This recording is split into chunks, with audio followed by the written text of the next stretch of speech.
मराठा साम्राज्य, मराठा एम्पायर। तो आपका आखिरी वीडियो है ये मराठा साम्राज्य का। प्रश्न नंबर आपका 3677। निम्न में से किसको देशमुख, पाटिल और नाइक नाम से पुकारा गया है? स्वतंत्र सरदार को, जागीरदार को, जमींदार को, मनसदार को। प्रश्न क्या है? निम्न में से किसको देशमुख, पाटिल और नाइक नाम से पुकारा गया है? वह किसको पुकारा गया था? स्वतंत्र सरदार को। तब किस नाम से जाना जाता था? देशमुख, पाटिल और नाइक। तो आपका ऑप्शन नंबर कौन सा है? ए। अगला प्रश्न आपका 3678। जिस वर्ष शिवाजी ने शास्ता खां को पराजित किया वह वर्ष कौन सा था आपका? 1663 ईस्वी में, 1666 ईस्वी में, 1668 ईस्वी में, 1705 ईस्वी में। तो किस वर्ष शिवाजी ने शास्ता खां को पराजित किया था? वह वर्ष था ऑप्शन नंबर ए आपका 1663 ईस्वी। अगला प्रश्न आपका 3679। मराठा विद्रोह के दमन के लिए औरंगजेब अंतिम रूप से दक्कन में कब पहुंचा? यानी दक्षिण भारत में मराठाओं के विरुद्ध कब गया था? 1682 में, 1681 में, 1689 में या 1700 ईस्वी में। तो मराठा विद्रोह के दमन के लिए औरंगजेब अंतिम रूप से दक्कन में कब पहुंचता है? तो वह पहुंचता है 1682 में, ऑप्शन नंबर ए। अगला प्रश्न, अहिल्याबाई होलकर की मृत्यु किस वर्ष हुई? 1793 में, 1792 में, 1794 में, 1795 में। प्रश्न क्या है आपका? अहिल्याबाई होलकर की मृत्यु किस वर्ष हुई थी? तो वह हुई थी आपकी ऑप्शन नंबर डी 1795। जिन्होंने कौन सा नगर बसाया था? इंदौर नगर। किसने? अहिल्याबाई होलकर ने। तो अहिल्याबाई होलकर की मृत्यु किस वर्ष हुई थी? 1795।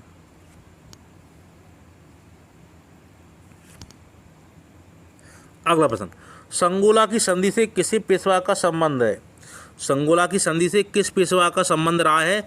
बालाजी विश्वनाथ, बालाजी बाजीराव, बाजीराव प्रथम या बाजीराव द्वितीय।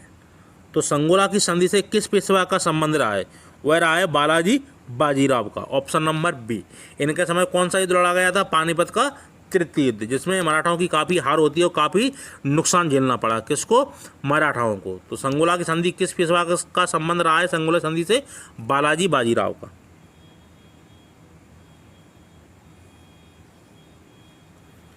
अगला प्रश्न आपका 1682। शिवाजी के राज तिलक के समय कौन जीवित नहीं था? तुकाराम, गंगा भट्ट, रामदास, दादाजी कोंडदेव। तो शिवाजी का जब राज तिलक होता है तब उस समय कौन जीवित नहीं था? वह जीवित नहीं थे आपके तुकाराम। तो ये प्रसिद्ध संत हैं महाराष्ट्र के। तब ये जब शिवाजी का राज तिलक होता है तब ये उपस्थित नहीं थे, यानी कि मृत्यु इनकी हो चुकी थी। किसकी? तुकाराम की। अगला प्रश्न, शाहजी ने किससे पूना की जागीर प्राप्त की थी? आदिल शाह से, मुगलों से, निजाम शाही से, पुर्तगालियों से। प्रश्न क्या है? शाहजी ने किससे पूना की जागीर प्राप्त की थी? यानी किससे की थी? आदिल शाह से, ऑप्शन नंबर ए। तो शाहजी भोसले जो पेशवा रहे हैं वो क्या किससे जागीर प्राप्त करते हैं पूना की? आदिल शाह से। कहाँ का सुल्तान था? बीजापुर का। तो इसके अंतर्गत आता था पूना की जागीर। तो इससे क्या करते थे? छीन लेते हैं। अगला प्रश्न आपका 3684। निम्न में से किस पेशवा को मराठा साम्राज्य का द्वितीय संस्थापक कहा जाता है? बाजीराव प्रथम, बालाजी बाजीराव, बाजीराव द्वितीय, नाना फडणवीस। यानी वह कौन सा पेशवा रहा है जिसको क्या बोला गया है? मराठा साम्राज्य का द्वितीय संस्थापक। और किसको बोला गया है? वह बोला गया है बाजीराव प्रथम को। तो ये किसके समय पेशवा थे? ये थे आपके साहू के समय। तो साहू मराठा का साम्राज्य का वो राजा था और उसने किसको अपना प्रधानमंत्री नियुक्त किया था? बाजीराव प्रथम को, ऑप्शन नंबर ए। अगला प्रश्न आपका 3685। निम्न में से किस पेशवा ने हिंदू पद पादशाही की उपाधि धारण की?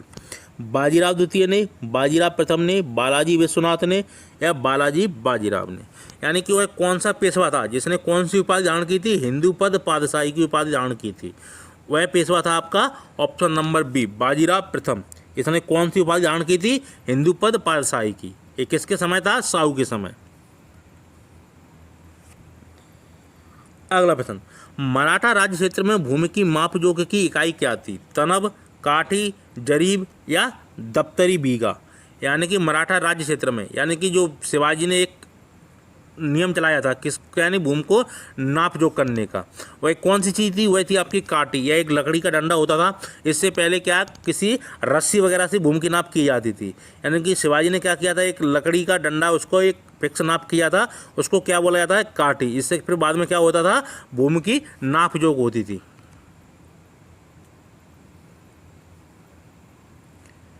अगला प्रश्न आपका 3687। 1664 और 1670 में सूरत पर हमलों से शिवाजी को सर्वाधिक लाभ क्या हुआ है? मुगल सेनाओं का मनोबल टूट चुका था, उनकी प्रतिष्ठा में अपार वृद्धि हुई, अंग्रेज कारखानों का अधिग्रहण कर लिया गया, या लूट का बड़ा धन प्राप्त हुआ। प्रश्न क्या है, 1664 और 1670 में 2 बार सूरत पर हमला होता है शिवाजी के द्वारा, तो सर्वाधिक शिवाजी को लाभ क्या पहुंचता है? वह पहुंचता है कि लूट का बड़ा धन मिल जाता है। किसको? शिवाजी को। यानी काफ़ी संपन्न राज्य था उस समय सूरत, तो सूरत पे हमला होता है किसके? शिवाजी के द्वारा। 2 बार होता है, 1664 और 1670 में। तो शिवाजी को क्या फ़ायदा मिलता है? लूट का बड़ा धन मिलता है। अगला प्रश्न आपका 3688। सामाजिक सुधार, राष्ट्रीय पुनर्जीवन तथा मराठा शक्ति के उदय के लिए किस मराठा संत का सर्वाधिक महत्व रहा है? तुकाराम का, एकनाथ का, समर्थ रामदास का, बामन पंडित का। प्रश्न क्या रहा है आपका? सामाजिक सुधार, राष्ट्रीय पुनर्जीवन तथा मराठा शक्ति के उदय के लिए किस मराठा संत का सर्वाधिक महत्व रहा है? यानी वह कौन से मराठा संत थे? वह थे आपके ऑप्शन नंबर सी, समर्थ रामदास। ये शिवाजी के गुरु रहे हैं समर्थ रामदास। इनके समय क्या हुआ था? सामाजिक सुधार, राष्ट्रीय पुनर्जीवन तथा मराठा शक्ति के उदय के लिए किस मराठा संत का सर्वाधिक महत्व रहा है? समर्थ रामदास का। अगला प्रश्न आपका 3689। मराठा राजाओं ने क्या किया है? हमेशा आपस में लड़ाई की, मुसलमान राजाओं के साथ कभी संधि नहीं की, अंग्रेजों के साथ कभी साइक संधियां नहीं की, हमेशा हिंदू राजाओं का समर्थन किया। तो मराठा राजाओं की क्या विशेषता रही है? वह विशेषता रही है कि वह हमेशा आपस में लड़ाई करते रहे। कौन? मराठा राजाओं। तो उन्होंने मुसलमानों राजाओं के साथ कभी संधि नहीं की, बिल्कुल की थी औरंगजेब के समय। अंग्रेजों के साथ कभी साइक संधि नहीं, आखिरी पेशवा ने संधि की थी। हमेशा हिंदू राजाओं का समर्थन किया, ऐसी कोई बात इनके समय में नहीं रही। तो मराठा राजाओं की विशेषता क्या थी? हमेशा आपस में लड़ाई करते रहे।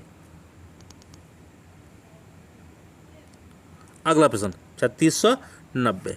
भोंसले कहाँ के शासक थे? नागपुर के, ग्वालियर के, इंदौर के, या बड़ौदा के? तो भोंसले कहाँ के शासक थे?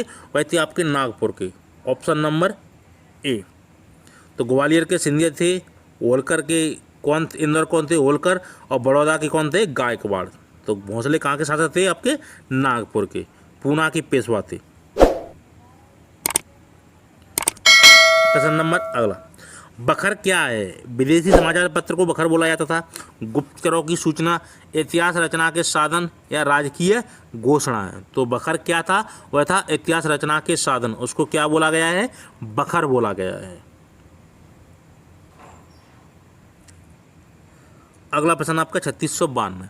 उत्तर भारत का वह कौन सा भौगोलिक क्षेत्र है जहाँ मराठों का सर्वप्रथम पैर जमाने का अवसर मिला? मालवा, बुंदेलखंड, बघेलखंड, या बूंदी कोटा? तो उत्तर भारत का वह कौन सा भौगोलिक क्षेत्र रहा है जहाँ मराठों को सर्वप्रथम पैर जमाने का अवसर मिला? तो कौन सा क्षेत्र था? वह था मालवा का क्षेत्र। Option number A. अगला प्रश्न, किस मराठा संत का महाराष्ट्र धर्म के उदय में योगदान था? तुकाराम का, नामदेव का, एकनाथ का, या रामदास का? तो कौन सा मराठा संत था जिनका महाराष्ट्र धर्म के उदय में विशेष योगदान था? तो वह किन का योगदान था? नामदेव का। Option number B. तो किस मराठा संत का महाराष्ट्र धर्म के उदय में योगदान रहा है? नामदेव का। अगला प्रश्न, मोकासा क्या है? धार्मिक रिवाज था, जागीर थी, घुड़सवार सैनिक थे, या धर्मादा था? तो मोकासा किसको बोला गया है? तो मोकासा बोला गया है ऑप्शन नंबर बी को, जागीर को। ठीक है, तो ये भी एक प्रकार का क्या था? वेतन वगैरह का इनका ये प्रचलन था मराठाओं का। तो ठीक है, जो सैनिक वगैरह को दिया जाता था, जागीर दी जाती थी, उसका क्या बोला जाता था? मोकासा। तो मोकासा क्या था? जागीर। अगला प्रश्न, शिवाजी के समय सरनौबत का पद संबंध था न्यायिक प्रशासन से, वित्तीय प्रशासन से, स्थानीय प्रशासन से या सैन्य प्रशासन से। तो शिवाजी के समय सर नौबत का पद संबंध था, वह किससे संबंधित था? वह था आपका सैन्य प्रशासन से, ऑप्शन नंबर डी। तो शिवाजी के समय सर नौबत का पद संबंध किससे था? सैन्य प्रशासन से। अगला प्रश्न, किस पेशवा ने जंजीरा के सिद्धांतों के विरुद्ध एक लंबा अभियान आरंभ किया? बाजीराव प्रथम ने, बालाजी विश्वनाथ ने, बालाजी बाजीराव ने या माधवराव ने? प्रश्न क्या है? किस पेशवा ने जंजीरा के सिद्धांतों के विरुद्ध एक लंबा अभियान आरंभ किया? तो वह कौन था? तो वह था आपका ऑप्शन नंबर ए, बाजीराव प्रथम।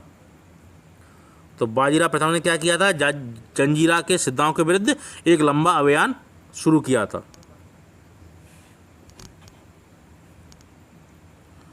अगला प्रश्न, 1739 में पुर्तगालियों द्वारा अधिकृत सालसेट एवं बसाइन पर किसका अधिकार हो गया? अंग्रेजों का, डचों का, मुगलों का या मराठों का? तो 1739 में पुर्तगालियों द्वारा जो अधिकृत यानी जो उन्हें अपने नियंत्रण में ले लिया था, कौन सा? सालसेट एवं बसाइन पर किसका अधिकार हो गया था? बाद में हो गया था आपका मराठाओं का, ऑप्शन नंबर डी। अगला प्रश्न 3698, निम्नलिखित में से मराठाओं का विस्तृत इतिहास लिखने वाला प्रथम इतिहासकार कौन है? GS Sardesai, MG Ranade, James Cunningham Grant डफ या सीए किनकेट? तो निम्नलिखित में से मराठाओं का विस्तृत इतिहास लिखने वाला प्रथम इतिहासकार कौन था? वह इतिहासकार था आपका option number C, James Cunningham Grant Duff. इन्होंने क्या किया था? मराठाओं का विस्तृत इतिहास लिखा था। अगला प्रश्न, महाराजा जयसिंह द्वितीय ने वेधशालाओं कहाँ बनवाई? दिल्ली में, जयपुर में, उज्जैन में, वाराणसी में? तो जो महाराजा जयसिंह द्वितीय हुए थे उन्होंने वेधशालाओं का निर्माण करवाया था। वह कहाँ पे उनके निर्माण करवाया था ये आपको बताना है। तो उन्होंने कहाँ पर निर्माण करवाया था? वह करवाया था ऑप्शन नंबर डी, 1, 2, 3, 4 यानी कि दिल्ली में, जयपुर में, उज्जैन में और वाराणसी में। तो उन्होंने चारों जगह वेधशालाओं का निर्माण करवाया था। ठीक है, दिल्ली में भी, जयपुर में भी, उज्जैन में और वाराणसी में। अगला प्रश्न, पेशवा राज्य का संस्थापक था? बाजीराव, बालाजी विश्वनाथ, बालाजी बाजीराव या माधवराव? प्रश्न क्या है? पेशवा राज्य का संस्थापक था। तो पेशवा राज्य का संस्थापक कौन था? वह था Balaji Vishwanath, option number B.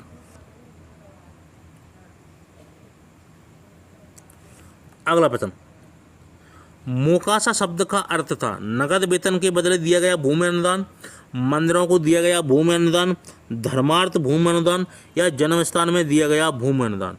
तो मोकासा किसको बोला जाता था मराठाओं के समय? वह बोला जाता था ऑप्शन नंबर ए, नगद वेतन के बदले दिया गया भूमि अनुदान। यानी कि जो सैन्य था, जो सैन्य का एक प्रमुख होता था सेना टुकड़ी का, ठीक है, उसको क्या दे दिया जाता? एक जागीर दे दी जाती थी और वह अपने जो उसके नियंत्रण में सैनिक थे उनका उससे क्या होता था? पालन पोषण हो जाता था। तो मोकासा किसको बोला गया है? नगद वेतन के बदले दिया गया भूमि अनुदान।